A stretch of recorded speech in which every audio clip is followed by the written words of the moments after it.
हरिहंत सिद्ध सूर्य उपाध्याय साधु सर्व अर्थ के प्रकाशी मालिक उपकारी है।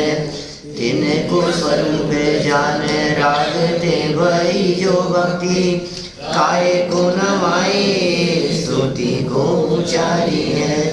धन्य धन्य दिन ते काज सब आज भये कर जोड़े बार बार वंदना हमारी है।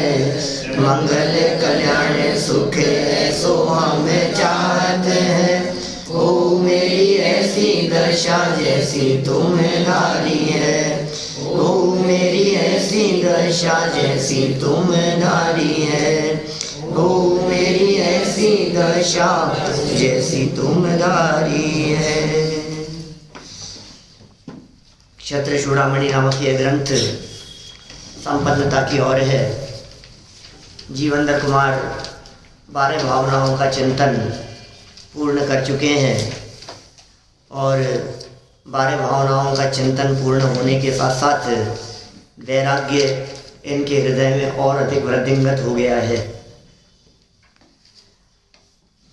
12 भावनाओं की ये चर्चा पूरी होते होते अंत में ये कहा कि भाई ये प्रथमानुयुग के जितने भी कथानक आपको मिलेंगे उन सभी कहानियों में जो उनके कथानायक होते हैं, जिनकी स्टोरी होती है, वो व्यक्ति अंत में मोक्ष की प्राप्ति करते ही करते हैं। और मोक्ष की प्राप्ति होने के पहले मुनि दीक्षा और उसके पहले 12 भावनाओं का चिंतन, ये सारे प्रथमानुयुग के शास्त्रों में मिलेगा आपको। नियम ही है ये 12 भावनाओं का चिंतन करने से समता रूपी सुख उत्पन्न होता है और वो जो सुख उत्पन्न होता है फिर उसी से ये जीव और आगे बढ़ता हुआ अपने स्वरूप में लीन होते हुए निर्वाण की प्राप्ति कर लेता है। ये सब बातें यहाँ अपेक्षित विस्तार से हम देख चुके थे। 547 नंबर पेज देखना है, 547 और श्लोक नंबर है 81। राजा जीवंदर कुमार की विरक्ति का दृढ़ होना। देखिए, विरक्ति तो हो गई थी बंदर बंदरी की, वनपाल के द्वारा वो फल छीन लेने की घटना को देखकर विरक्ति तो हो गई थी। विरक्ति होने पर अब वैराग्य भावनाएं भाते रहे। अब विरक्ति दृढ़ हो गई, अब और उसमें दृढ़ता आ गई। देखें, इत्यनुप्रेक्ष्य चासी दक्षोभ्यास्य विरक्तता व्यवस्थाई सतां शैली साहाय्ये यत्र किं पुनः। इस प्रकार 12 भावनाओं के चिंतन करने से इन जीवनधर महाराज का वैराग्य भाव स्थिर हो गया। देखिए, वैराग्य भाव उत्पन्न होना और वैराग्य भाव स्थिर होना, दोनों में फर्क है। अचानक किसी घटना को देखकर शमशानी वैराग्य जैसा तो कई बार हो जाता है, लेकिन वो वैराग्य स्थिर नहीं रह पाता। अभी हम कहाँ से आए? अभी आज सुबह बड़नगर से पंचकल्याणक प्रतिष्ठा महोत्सव का आयोजन था। वहाँ पंचकल्याणक शुरू होने के एक दिन पहले बहुत सक्रियता से जुड़े हुए एक परिवार का 21 वर्ष का बेटे की डेथ हो गई। 70 लोगों का परिवार था। एक प्रतिमा उनकी तरफ से थी, वेदी उनकी तरफ से थी, आहारदान उनकी तरफ से था। सब मतलब बहुत सक्रियता से जुड़े हुए थे। 21 साल का बेटे की डेथ हो गई। मोबाइल पर बात करते करते गिर गया 10 फीट की ऊंचाई से और मरण हो गया। अब कैसा लगता है? हम गए, उनको संबोधन करने भी गए, वहाँ भी चर्चा हुई। लेकिन मेरा कहना ये है कि आप इस घटना को सुनकर आपको कैसा लगता है? एक और सज्जन वहाँ मिले। पिछले साल हमारे 26 साल के बेटे की डेथ हो गई थी। इकलौता बेटा था, बेटा बेटी कोई नहीं, बस एक ही बेटा था और शादी नहीं हुई थी, तैयारियां सब चल रही थी। 26 साल के बेटे की डेथ हो गई। अभी ऐसी बातें जब सुनते हैं, जब देखते हैं, तो हमें कैसा लगता है? एकदम झटका लगता है और आसार है, कितनी आसारता सी दिखती है। और कितनी बार कई जवान लोगों को अपन शमशान पहुंचा करके आए अपने जीवन में, तब भी ऐसा ही हुआ होगा जैसा अभी मेरे बोलने पर हो रहा है, ऐसा लग रहा है। ऐसा होता है अचानक, फिर क्या होता है, फिर थोड़ी देर बाद में बस खत्म। 15 मिनट के लिए लगेगा, 15 मिनट भी लगे तो बड़ी बात समझना, क्या 2-5 मिनट के लिए तो सबके चेहरे ऐसे दिखाई दिए मुझे जैसे बस अभी दीक्षा लेने वाले हो ऐसा वैराग्य जैसा दिखता है। लेकिन फिर क्या हुआ उसके बाद, बोले ये जो वैराग्य का प्रसंग बना, ये वैराग्य स्थिर नहीं रह सका, ये वैराग्य मेंटेन नहीं रहा, ये वैराग्य कायम नहीं रहा। क्या भैया, अभी जो एकदम ऐसा लगा ना, अपने मुझे फील होता है और यार अचानक ये क्या हुआ, तो ये मेंटेन कैसे रहे, ये इसके मेंटेन रखने के लिए किया जाता है बारह भावनाओं का चिंतन। बार बार पाठ नहीं, 12 भावनाओं का पाठ नहीं, चिंतन। अभी 12 भावनाओं का पाठ कर लिया आपने तो उससे थोड़ी ना कुछ होता है। 12 भावनाएं दिमाग में घूमनी चाहिए बार बार में। ओ ऐसा है, अच्छा अनित्य है, क्षणभंगुर है, नाशवान है, बचाने से बचते नहीं है, इनमें सुख नहीं है, जगत में कोई सुतधारा होए न सीरी, सब स्वार्थ के हैं भीरी। ये सब जो बातें हैं ये घूमनी चाहिए। शरीर की अशुचिता, अपवित्रता, ये बातें जब दिमाग में, दिलो दिमाग में बार बार में जब घूमती है तो वैराग्य दृढ़ होता है। बच्चे सामने जवाब देते हैं, पलट करके जवाब देते हैं, कहना मान नहीं रहे हैं, सुनते नहीं हैं, झगड़ते हैं, बहुएं परेशान करती है, सास परेशान करती है, भाई में बनती नहीं है, बेटा बाप को उल्टा सीधा बोल रहा है, रोज जो दिखता है, ग्राहकों से बनती नहीं है, तू में हो जाती है, झगड़ लेते हैं और एकदम ऐसे लगता है अरे यार सब बेकार है, सब कुछ नहीं, हमारा कुछ अच्छा नहीं लगता है। और फिर थोड़ी देर बाद में अरे नहीं ये तो हमारा बच्चा तो राजा बेटा कोई बात नहीं, ये तो मोह की महिमा दिखती है। हमें ये बात क्यों नहीं समझ में आ रही है, ये घूमनी चाहिए बार बार में। हम कहते हैं उन छोटे छोटे से बिंदुओं को हाईलाइट करो आप। जिस व्यक्ति ने ये कला सीख ली, घटी घटना इतनी सी और उसे इतना बड़ा कर लिया। दुनिया में एक कहावत है, राई का पहाड़ मत करो, क्या और यही सीखा है हमने, राई का पहाड़ नहीं करना चाहिए। लेकिन जनागम ये कह रहे हैं कि उस राई जैसी घटना को पहाड़ जैसा देखोगे तो तुम्हारे को विरक्ति आएगी। बात तो इतनी सी दिखी है, लेकिन तुम उसको अपने दिल से लगाओगे नहीं तो वैराग्य कैसे आएगा।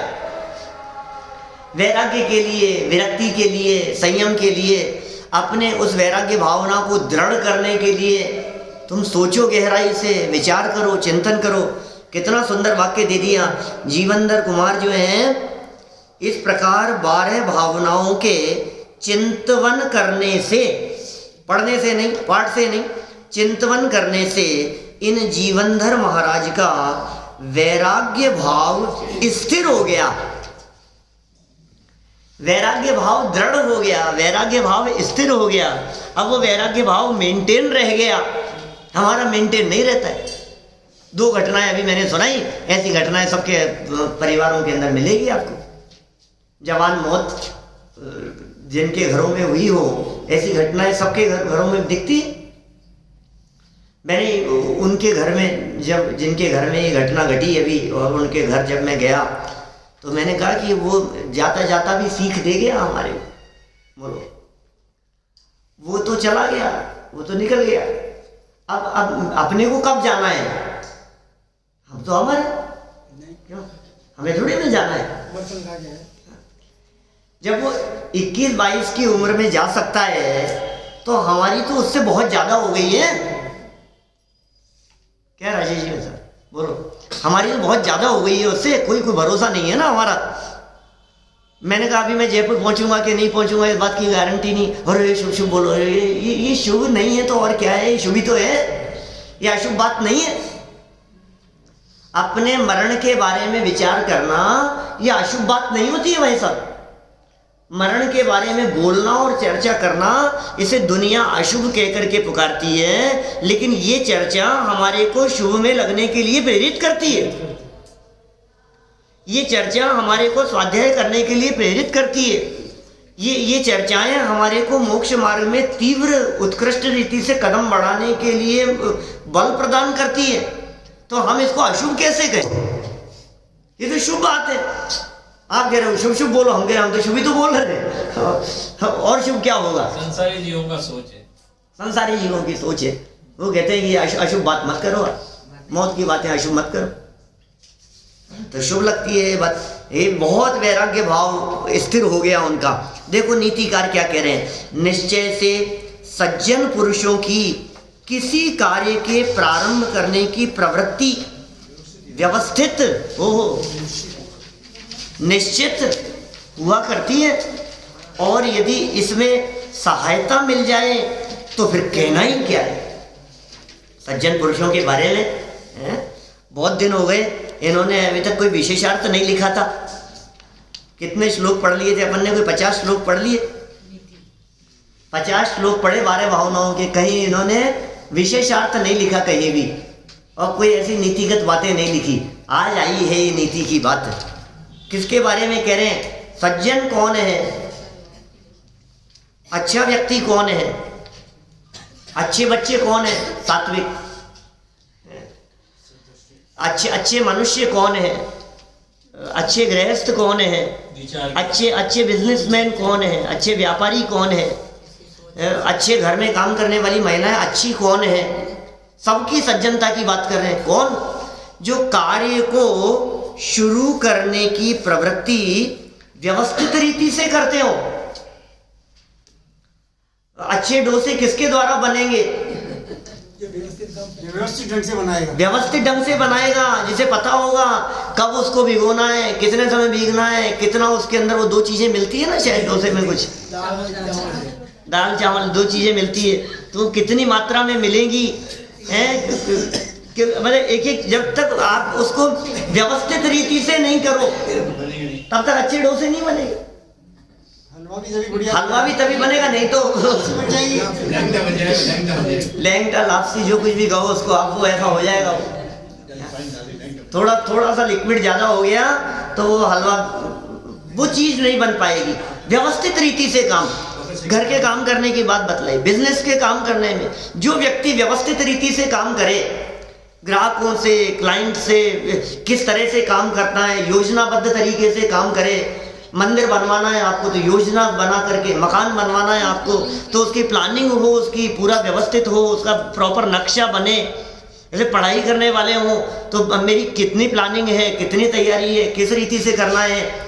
प्रवचन करने वाले हों, प्रवचन सुनने वाले हों, पूजन करने वाले हों, आपका यदि व्यवस्थित रीति से नहीं चलेगा तो आप 9 बजे खत्म नहीं कर सकते, 9:15 बजे जो आपका टाइम है उस टाइम पे सफल ही नहीं हो पाएगा।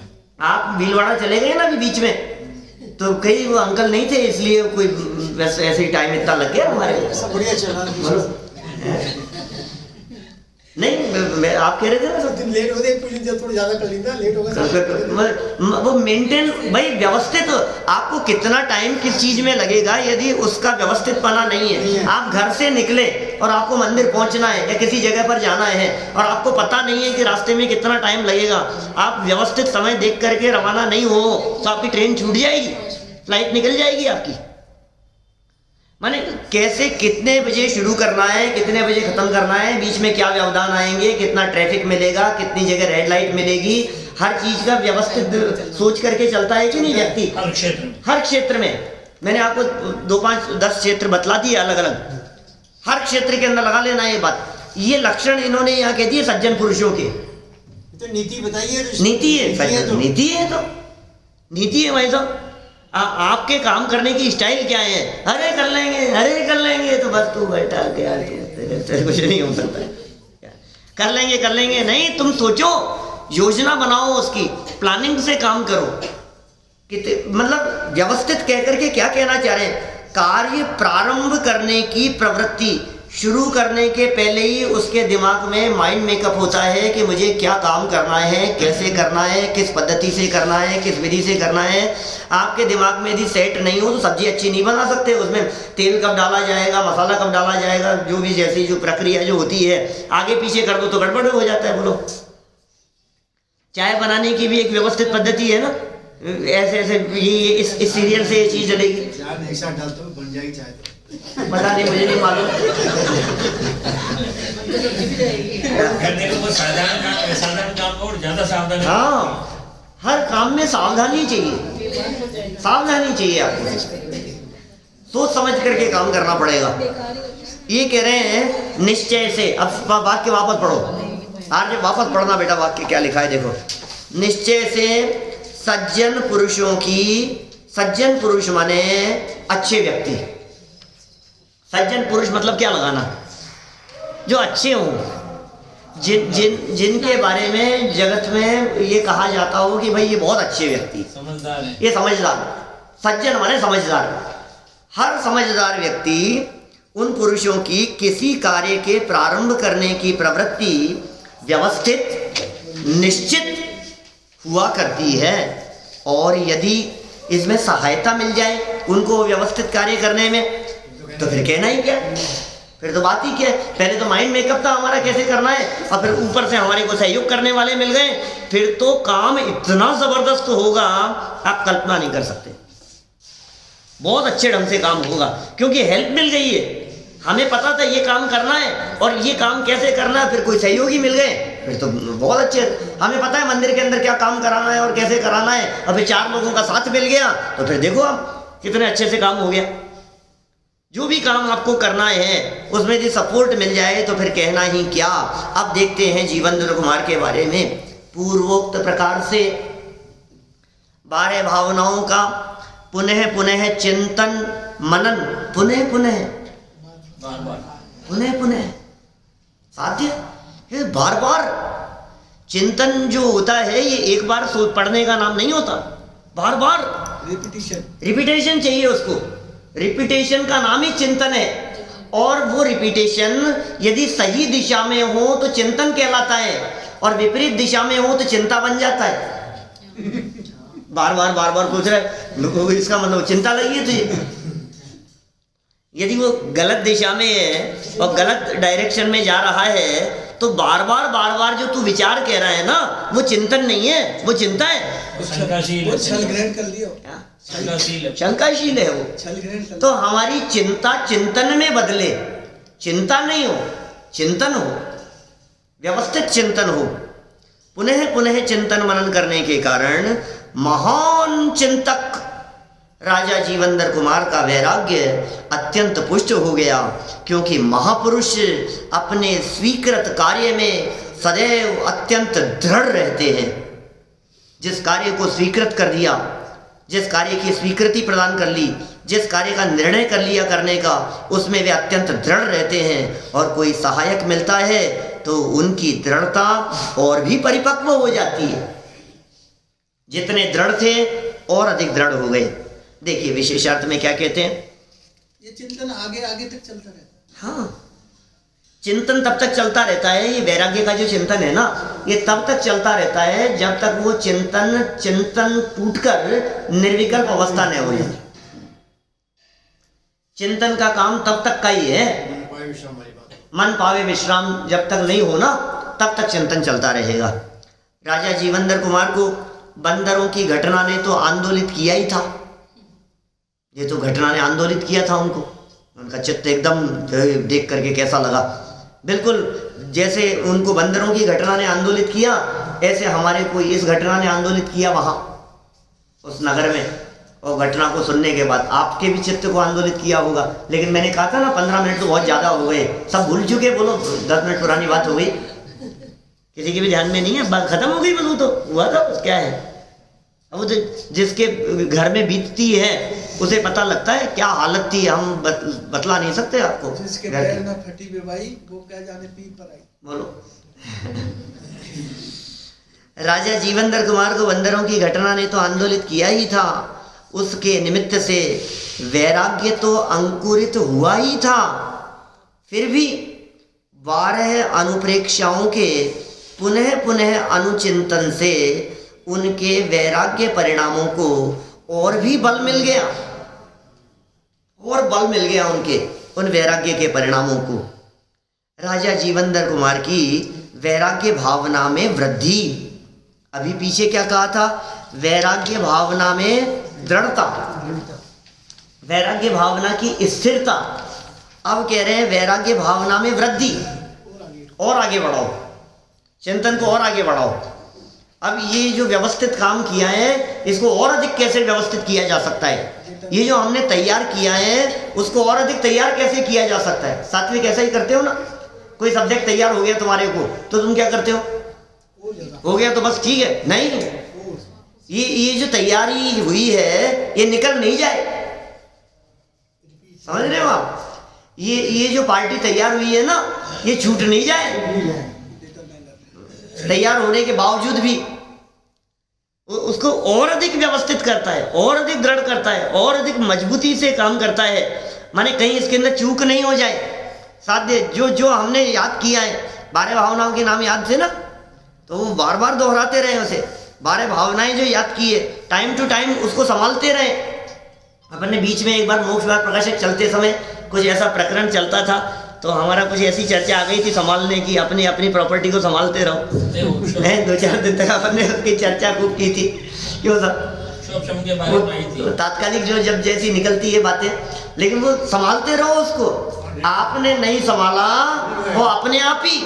ये गोडाउन ऐसा है, दिमाग रूपी गोडाउन ऐसा है, जिस गोडाउन में स्टोरेज तो बहुत होता है लेकिन ऑटोमेटिक फाइलें डिलीट होती रहती है।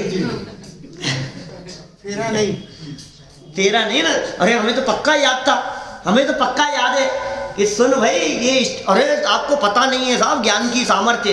ज्ञान एक ऐसा स्टोरेज है जिसमें जितना डालो आता चला जाता है, कैपेसिटी की जरूरत नहीं है, इसका स्टोरेज कभी फुल नहीं होता है। ये बात तो तेरी बिल्कुल सही है, ये बात भी हमने बताई थी। लेकिन हम दूसरी बात बता रहे हैं कि यदि तू पुरानी स्टोर की हुई बात को दोबारा याद नहीं करेगा, उसे संभालेगा नहीं, उसे रिपीट नहीं करेगा, तो वो पहले की याद की हुई चीज ऐसे साफ हो जाएगी जैसे कभी डाली नहीं थी, रखी नहीं थी। परीक्षा मुख में एक सूत्र है इस तरह का, आचार्य देव मूल सूत्र में ये बात कहते हैं। वो कहते हैं दृष्टोपि समारोपात तादृक्। देखी हुई चीज, देखी हुई घटनाएं, जानी हुई परिस्थिति, याद किए हुए प्रसंग काल का अंतराल पड़ जाने पर ठीक ऐसे हो जाते हैं जैसे हमने कभी देखा ही नहीं, हमने कभी पढ़ा ही नहीं। अरे बिल्कुल नई बात लग रही है हमारे को। अरे तू भूल गया, तूने कई बार पढ़ी है। अरे हम तो यहाँ कभी गए ही नहीं, हम तो यहाँ कभी आए ही नहीं। फिर याद दिलाए पहले, अच्छा और अब याद आई मेरे को तो कि क्या हुआ। निकल जाती है एकदम, बिल्कुल साफ हो जाती है। ये कह रहे हैं बार बार चिंतन करके उसमें और अधिक। वो आपने उस दिन बताया था ना, तो आपने याद किया तो इतने दिन में उसको दोबारा नहीं होना चाहिए। हाँ बताया था, मैंने बताया था एक बार। बता दो दोबारा और बता दो। बहुत पुरानी बात हो गई। किसी भी चीज को याद करने के लिए अंतर्मूर्त के अंदर अंदर आप उसको रिपीट करो। पहले तो आप उसको पक्का करो, और जब उसको पक्का हो जाए अभी, तो आप उसको वो पक्का हुआ कि नहीं हुआ उसे चेक करने के लिए पौन घंटे के अंदर अंदर बिना देखे उसको रिपीट करो। पौन घंटे के अंदर, और पौन घंटे में बिना देखे रिपीट करने पर यदि आप अटके नहीं तो समझ लेना याद है, और आप अटक गए तो समझ लेना तू क्या समझ रहा था, याद हो गया। ये तो पौन घंटे में ही चला गया, तो कल क्या करेगा एग्जाम में जाकर के? पौन घंटे में ही गायब हो गया है तो। अच्छा, पौन घंटे में यदि वो बिना अटके हमने उसको दोहरा लिया और वो पक्का हो गया, अरे बिल्कुल 45 मिनट के अंदर हमने भूल दिया उसको, तो सुन, दिन भर में रात को सोने के पहले पहले एक बार दोबारा करके देख लेना कि हुआ है, पक्का है कि नहीं।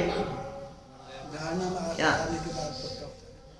तो अभी, क्योंकि अभी जो पौन घंटे में जो धारणा बनी है ना, ये इसकी कैपेसिटी 12 घंटे से ज्यादा नहीं है, 12 से 24 घंटे के अंदर निकल जाएगा ये। तो 12 से 24 घंटे के अंदर अंदर इस बात को दोबारा और बिना देखे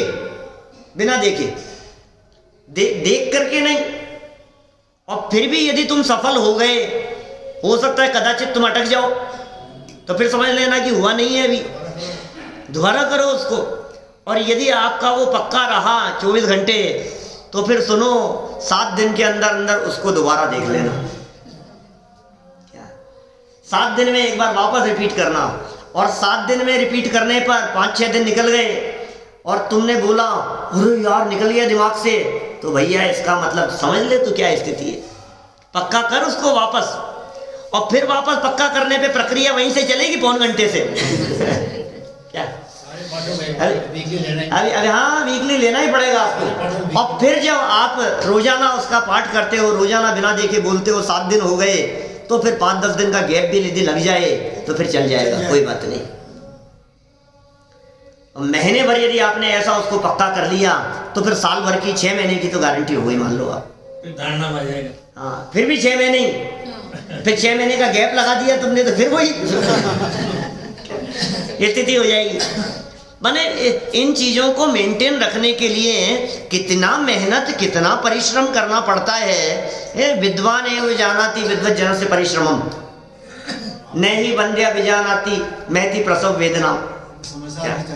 नीतिकारों ने लिखा है, नीतिकारों का श्लोक है, विद्वान ही जानते हैं विद्वानों के परिश्रम को, लेखकों के परिश्रम को लेखक ही जानते हैं, विद्वानों के परिश्रम को विद्वान ही जानते हैं। ये नीतिकारों ने लिखा है। और नीचे उदाहरण क्या दिया, नहीं बंध्या विजानाति, कोई बांझ हो वो नहीं समझ सकती महती प्रसव वेदनाम। तो जिसने पुत्र को जन्म दिया हो बिना ऑपरेशन के, क्या वही समझे वास्तव में वो वेदना क्या है जो शास्त्रों में लिखी है। तो जन्म समय के दुख भी दुख जैसे नहीं रहे, क्या क्या बताएं। तो ये जो करता है ना मेहनत, जो लिखेगा उसको पता लगेगा। खुद लिख करके देखो, 12 भावनाएं याद है ना, उसको बिना देखे लिख करके देखो तो पता लगेगा हम कितने पानी में। स्वयं लिख करके देखो, फिर पता लगेगा कितने शब्द हम अशुद्ध बोल रहे हैं, कितने अशुद्ध लिख पा रहे हैं। मैं कहता हूँ बच्चों को, इसको बोलता हूँ कई बार, और भी सब भी जहाँ हमारे महाविद्यालय में बोलता हूँ, शास्त्री वालों को बोलता हूँ, दूसरी जगह जहाँ जहाँ बालकों को संबोधन करने का अवसर मिलता है कि भाई आप कितना भी पढ़ लो, पढ़ने से अच्छे नंबर नहीं आते। लिखने से आते, दिमाग में खिंचित होना चाहिए।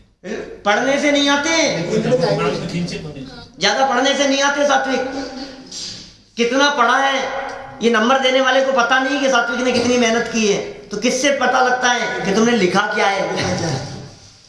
तो पढ़ने से थोड़ी ना नंबर मिलते हैं, नंबर तो लिखने से मिलते हैं। और तुमने क्या किया, पढ़ा ही पढ़ा था, तुमने लिख करके तो देखा ही नहीं, नंबर तो लिखने से मिलने थे। समझ में आ रही है बात। जब लिखते हैं तो पता लगता है हम कितना अशुद्ध लिख पा रहे हैं। जब लिखते हैं तो हमें पता लगता है हम कितने पानी में हैं। हमें जो चीज़ याद है, जब लिखने बैठते हैं तो पता लगता है कि मैं तो लिख ही नहीं पा रहा हूँ। और बोलना भी आसान है और लिखना बड़ा कठिन काम है, क्योंकि लिखते समय, बोलने में तो फास्ट बोल गए आप, और लिखते समय जब आप एक वाक्य लिखते हो तो दूसरा वाक्य वो इतना स्लो हो जाता है ना, तो अगला याद नहीं आता, क्योंकि स्पीड स्लो हो जाती है उसमें। बोलने में फटाफट बोल दिया तुमने। अब उस स्पीड से तो लिख नहीं रहा है। मतलब ये मोबाइलों में क्या करते हैं, तो आजकल तो ऐसे मुंह से बोलते हैं, वो टाइप हो जाता है, ऐसा होता है। हाँ, धुन बदल जाए तो भूल जाता है। यही है वस्तु स्थिति।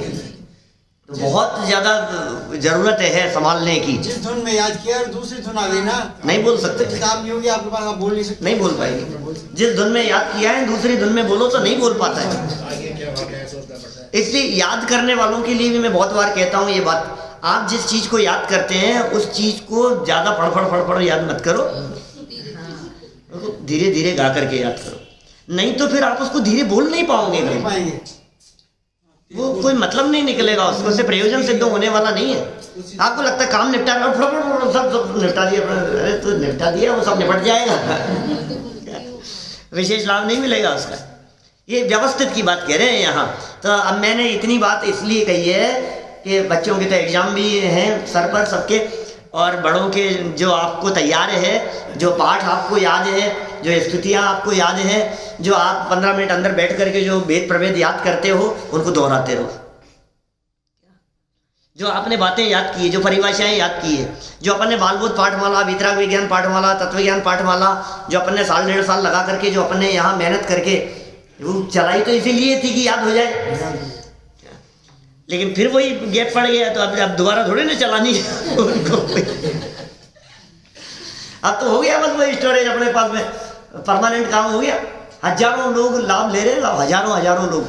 क्या बोलो, सुविधा होगी ना, तो सुनने ऐसी सुविधा हो गई, हजारों लोग लाभ ले रहे हैं। 7-8 हजार लोग रोजाना, मैं अभी सुबह उठा दूसरे दिन सुबह तब तक 7-8 हजार लोग लाभ ले चुके होंगे। इतने लोग लाभ लेते हैं। तो ये व्यवस्थित हो, लेकिन काम व्यवस्थित हो तो काम चलेगा। वो सब वैसे लिखते क्योंकि हाँ, सब देखो वर्ड टू वर्ड आ गए हैं, कितना लाभ हो गया है। अभी वो आते हैं नीचे, कैप्शन आते हैं, तो जिनको समझ में नहीं आता उनके लिए कितना जबरदस्त काम हो गया है। ये सब व्यवस्थित हो गया है। ये बोलना भी आ रहा है, गुरुदेव की सीढ़ी, हाँ, बोलना भी आ रहा है, लिखा हुआ भी आ रहा है, पढ़ भी सकते हो, और वर्ड टू वर्ड किताबें भी आपके सामने आ गई है। सामने देखो, यहाँ देखो, सुनो, और क्या चाहिए आपको। इतनी सुंदर व्यवस्था हो गई है। अब तो स्वयं को करना है। हाँ, ये सब आनंद भाई आदि के सहयोग से हुई है, आनंद भाई सेठ वगैरह की। देखो खैर कोई बात नहीं, हम यहाँ क्या कह रहे हैं, सुनो, वृद्धिंगत भावना की बात कर रहे हैं। ये विरक्तो राज्य मन्यच्च न तृणायाप्य मन्यत हस्तस्थेप्यमृते को वा तिक्त सेवा परायण है। फिर संसार के विषयों से विरक्त राजा, ये विरक्त हो गए हैं संसार से। तो ऐसा माहौल बन जाता है। पंचकल्याण में परसों देखा हमने, 2 दिन पहले 3 दिन पहले, जब वो दीक्षा कल्याण का प्रसंग बनता है और वो पालकी लेकर के जब वो रवाना होते हैं, तो एक ऐसा माहौल बन जाता है जैसे सब सारा माहौल पूरा का पूरा पांडाल ऐसा वैराग्य में हो गया हो। ऐसे क्या ऐसे और वो भजन भी जो उस समय जो चलते हैं ना, वो इसी तरह के चलते हैं। संसार लगने लगा असार, निज गायक की सुधि आई। और वो बहुत ऐसी धुन चलती रहती है, और ऐसे ऐसा लगता है जैसे वो विदाई होती है ना, जैसे बेटी की विदाई हो रही है, डोली उठ करके जा रही हो, ऐसा लगता है। संसार लगने लगा असार, निज गायक की सुधि आई। ऐसा लगने लगा है इनको, अब असार लगने लगा है। फिर संसार के विषयों से विरक्त राजा जीवेंद्र कुमार ने अपने राज्य को और सब पदार्थों को तृण के समान भी नहीं समझा। तृणवत ये शांति जिन तृण सम तजी, दादा 24 तिरपन का वंदना, शांतिनाथ भगवान ने तृण सम तजी, तिनके के समान 6 खंड की विभूति को त्याग दिया। और यहाँ वादीप सिंह आचार्य देव कह रहे हैं तिनके के समान भी नहीं गिनते, तिनका भी काम आ जाएगा।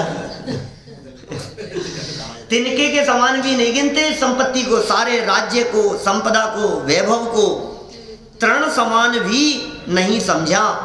नीति कह रहे हैं निश्चय से हाथ में रखे हुए अमृत के होने पर भी कौन बुद्धिमान पुरुष कड़वी वस्तु के सेवन करने में तत्पर होगा?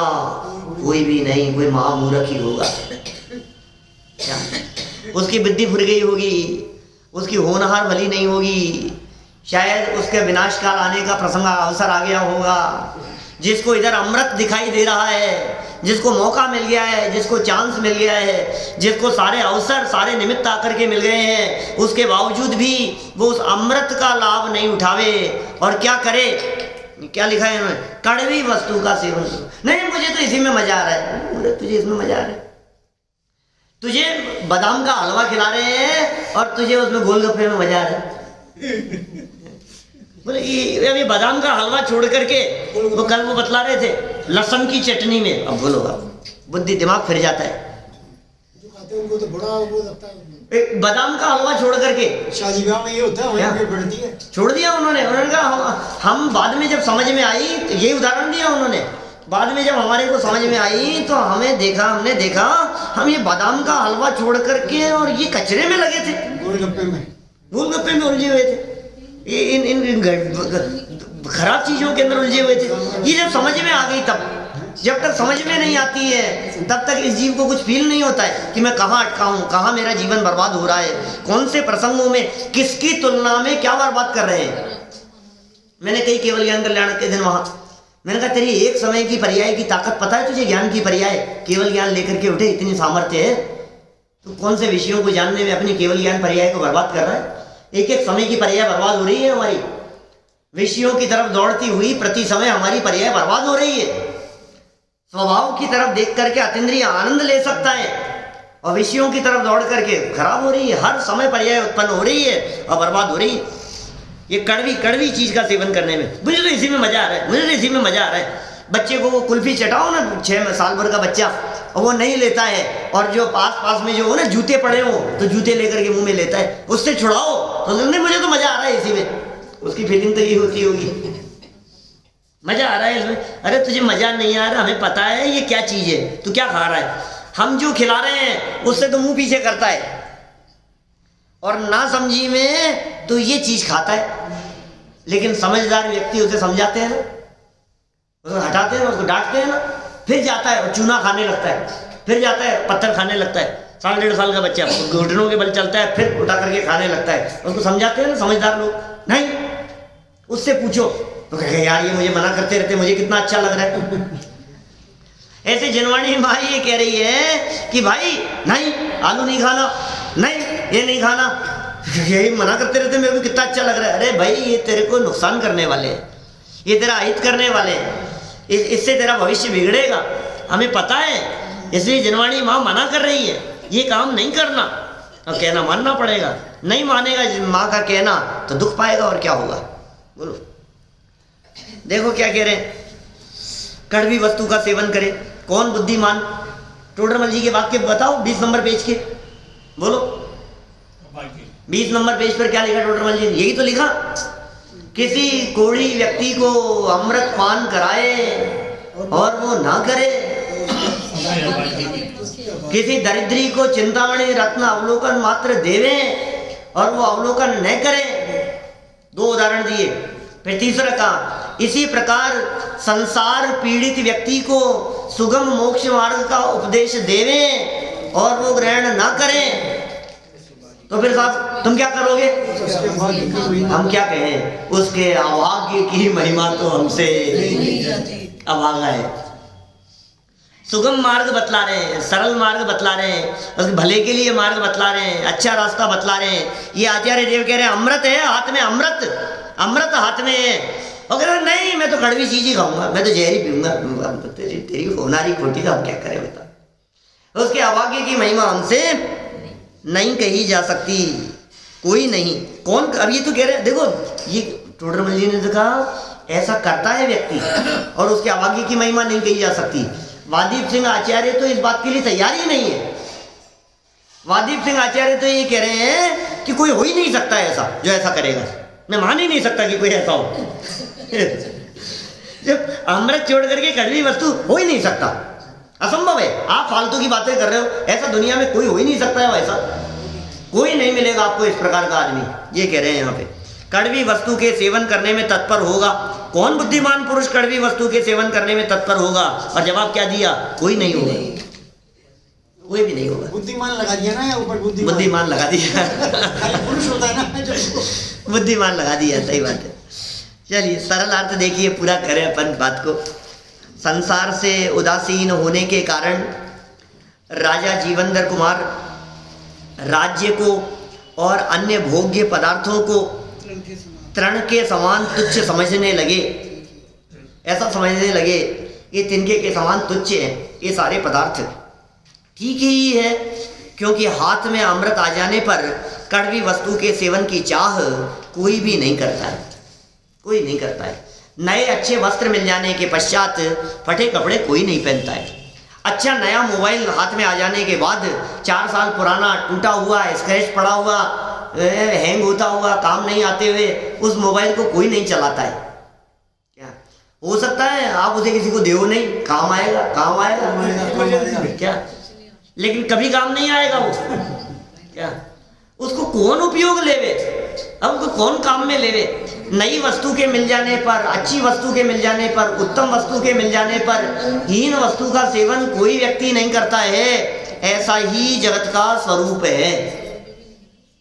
एक बार बदल लिए जाने पर हो सकता है कई चीजें ऐसी हो आपके पास में जो नई हो, पैक हो, लेकिन अभी पुरानी से काम चल रहा है, चलता रहे, ठीक है जब तक चल रहा है। लेकिन एक बार तुमने बदल ली ना क्या, तो फिर पुरानी को आप हाथ नहीं लगा पाओगे, फिर आप वो नई चीज को काम में लोगे। ये कह रहे हैं यहाँ, संसार से उदासीन होने के कारण राजा जीवंदर कुमार राज्य को हे समझने लगे, तुच्छ समझने लगे। कैसे होते हैं यार साध्य लोग, वो राज्य मिला है उसको, राजा है और उसको तुच्छ समझ रहा है, किसी काम का नहीं है। राज्य को और अन्य भोग्य पदार्थों को तृण के समान, तृण क्या होता है, तिनका, घास का तिनका, उसके समान तुच्छ समझने लगे। ठीक ही है, क्योंकि हाथ में अमृत आ जाने पर, अमृत हाथ में आ गया, चिंतामणि रत्न हाथ में आ गया, पारस पत्थर हाथ में आ गया। अब बताओ, पारस पत्थर आपके हाथ में आ जाने पर यदि घोषणा हुई इस तरह की कि नगर में बाढ़ आ रही है, भूकंप आ रही है, नगर खाली कर दो यहाँ से, तो बोलो क्या लेकर के दौड़ोगे तुम? पारस पत्थर को लेके दौड़ेगा। सोना है, 15 किलो सोना है घर में, बोलो लेके जाएंगे? नहीं, 25 किलो है। पारस पत्थर, अरे कौन, ये पत्थर है ना, अरे तू छोड़ उसको, अरे गोल्ड छोड़ के जा रहे हो, आप क्या कर रहे हो? सोना, अरे पत्थर है मेरे पास, पारस पत्थर है मेरे पास में। पारस पत्थर हाथ में आ जाने के बाद, और फिर पारस पत्थर जिसके हाथ में हो, वो व्यक्ति ये कहे कि नहीं थोड़ा लोहा ले चलो, मिले आगे। अब लोहे का वजन माथे पर ढोए तो तेरे जैसा मूर्ख कोई हो नहीं सकता। चिंतामणि हाथ में आ जाए और उसके बाद ये कहे चिंतामणि रत्न से एक बार ये 4 लड्डू मिल जाए, और 4 लड्डू सामने आ गए। अब उन लड्डुओं को लेकर के संभाल करके बैठा, अरे तू मूर्ख, इन लड्डुओं को छोड़, जब जितने चाहेंगे उतने मिल जाएंगे, तेरे पास में चिंतामणि रत्न है, अमृत मिल गया है। कड़वी वस्तु जहर जैसा पीने की चेष्टा करे, ऐसा कोई हो नहीं सकता। अमृत आ जाने पर कड़वी वस्तु के सेवन की चाह कोई भी नहीं करता। ये क्या कहना चाह रहे हैं मास्टर साहब, ये क्या कहना चाह रहे हैं? जीवंदर कुमार के हाथ में आत्मा के अतीन्द्रिय आनंद रूपी अमृत आ गया है। जीवंदर कुमार के हाथ में अपने स्वभाव के अवलंबन से कुछ सिद्धों के समान जाति वाला विलक्षण सुख हाथ में आ गया है। उस सुख के हाथ में आ जाने पर पंचेंद्रिय विषयों का जो भोग सामग्री था और वो जो आनंद दिखता था वो कड़वा था। उस अतीन्द्रिय आनंद के सामने ये राज्य का सुख ये कड़वी वस्तु के समान है। तो कौन समझदार वस्तु व्यक्ति उसका सेवन करेगा? आत्मा के आनंद का उपभोग करेगा या कड़वी वस्तु का सेवन करेगा? वो क्यों नहीं राज्य को छोड़ देगा? आप कहते हो साहब बहुत कठिन काम है राज्य छोड़ देना, बहुत कठिन काम है घर बार छोड़ देना, बहुत कठिन काम है परिवार छोड़ देना। छोड़ोगे तो पता लगेगा, आसान काम थोड़ी नहीं है, बहुत मुश्किल है। हम ये कह रहे हैं भाई साहब मुश्किल तब है जब आपको उत्तम वस्तु की प्राप्ति नहीं हुई है। अंदर में उत्तम वस्तु की प्राप्ति होवे तो बाहर में छोड़ना कठिन नहीं होता है, आसान काम है छोड़ना आसान काम है। देखिए कितनी सुंदर बात कह दी। तद्भव मोक्षगामी राजा जीवंदर कुमार को साक्षात मोक्ष के कारण प्राप्त हो रहे हैं। अब बोलो, एक तरफ तो मोक्ष का कारण साक्षात दिखाई दे रहा है, साक्षात प्राप्त हो रहा है, तब वे संसार के कारण राज्य आदि में मोह कैसे कर सकते हैं? और तेरा यदि ये मोह दिखाई दे रहा है इसका मतलब तुझे वो पसंद नहीं आया है क्या? यदि तुझे गंदी चीज खाने में ही मजा आ रहा है इसका मतलब तुझे अच्छी चीज का स्वाद आया नहीं है। बोलो, दो चीजें हैं, एक तरफ बहुत अच्छे म्यूजियम है और दूसरी तरफ मोबाइल के अंदर गंदे सॉन्ग हैं। तो बोलो अब दोनों में से तू जिसकी तरफ दौड़ रहा है उससे पता लग रहा है कि तुझे वो चीज अच्छी पसंद आई नहीं है। आपके पास में 1 घंटे का टाइम मिला, बोलो आप मंदिर में आए हो, 1 घंटे का टाइम है, आप कुछ भी जो चाहो तो कर लो। अब एक व्यक्ति ने तो ऐसा किया, 1 घंटे का टाइम मिला है मुझे, 1 घंटे के अंदर मैं फटाफट मंदिर के अंदर देख लूँ यार यहाँ क्या क्या चीज़ें हैं, कितनी अच्छी चीज़ें हैं, कितने अच्छे अच्छे वाक्य हैं, कॉपी लेकर के उसको उतार लिया, नोट कर लिया, देख लिया, अच्छी अच्छी फ़ोटो खींच ली। अपन एक होता है ना कभी ऐसे कहीं जाओ, आप टूरिस्ट प्लेस पे जाओ कहीं, तो वहाँ से बस से उतारते हैं, वो कहते हैं घुमाने, भाई देख लो 1 घंटे का टाइम है तुम्हारे पास में, तो क्या करता है व्यक्ति ऐसे समय में, क्या करेगा वो लोग? आप लंदन गए, पेरिस गए, किसी जगह पर घूमने के लिए आपको ले गए, शिमला गए, किसी भी जगह पर, तो वो टूर कराने के लिए बस ले गई आपको। जयपुर टूर के लिए जाओ, कभी कभी गए हो जयपुर टूर पे? नहीं, जयपुर अपना है। जयपुर टूर नहीं लिया आपने कभी? यहाँ से चलती बस चलती है, डबल डेकर, और जयपुर टूर के लिए चलती है पूरी, वो आपको पूरा ले जाती है पूरे एक एक जगह पर पूरा। आपने कभी जयपुर नहीं देखा हो तो कभी जयपुर टूर लो बस पर, उदयपुर जाओ, कभी जोधपुर जाओ, कहीं बाहर जाते हैं ना ऐसे, तो वो टूर के लिए बस ली मान लो, तो वो कहता है भाई साहब 15 मिनट का टाइम है आपके पास में, यहाँ 15 मिनट बाद में दोबारा बस में आ जाना। तो आप 15 मिनट में क्या करते हो? जो महत्वपूर्ण काम है वो करता है ना। अब कोई व्यक्ति, और 15 मिनट का टाइम मिला है मेरे को, मैं तो बैठ करके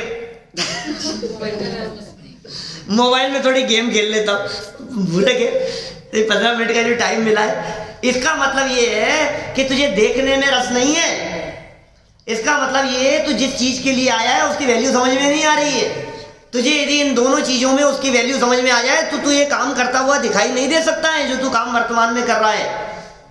ये कह रहे हैं यदि तुझे अतीन्द्रिय आनंद का स्वाद आ गया है, तेरे कदम मोक्ष की तरफ यदि बढ़ते हुए दिखाई दे रहे हैं, तो फिर तू विषयों के अंदर रचा पचा हुआ दिखाई नहीं दे सकता है।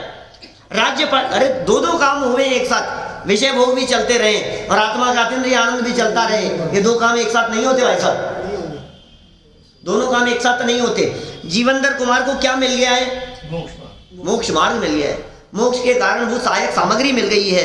तो अब संसार के कारण जिसे मोक्ष के कारण मिल गए हो, उसे संसार के कारण राज्य आदि में मोह कैसे हो सकता है? उनका मोह टूट ही जाता है। जीवनधर कुमार का मोह टूटता सा दिखाई दे रहा है, टूट चुका है। अभी ये आगे बतलाएंगे कितना टूटा है और क्या हुआ है, इसकी चर्चा अपन कल यथा समय करेंगे। लेकिन ये नीतिकार जो बातें सिखाते हैं ये सच में सीखने योग्य है अपने जीवन को परिष्कृत और निर्मल करने के लिए। हाँ, कल तो छेड़ा लेंगे सब, कल छेड़ा लेंगे।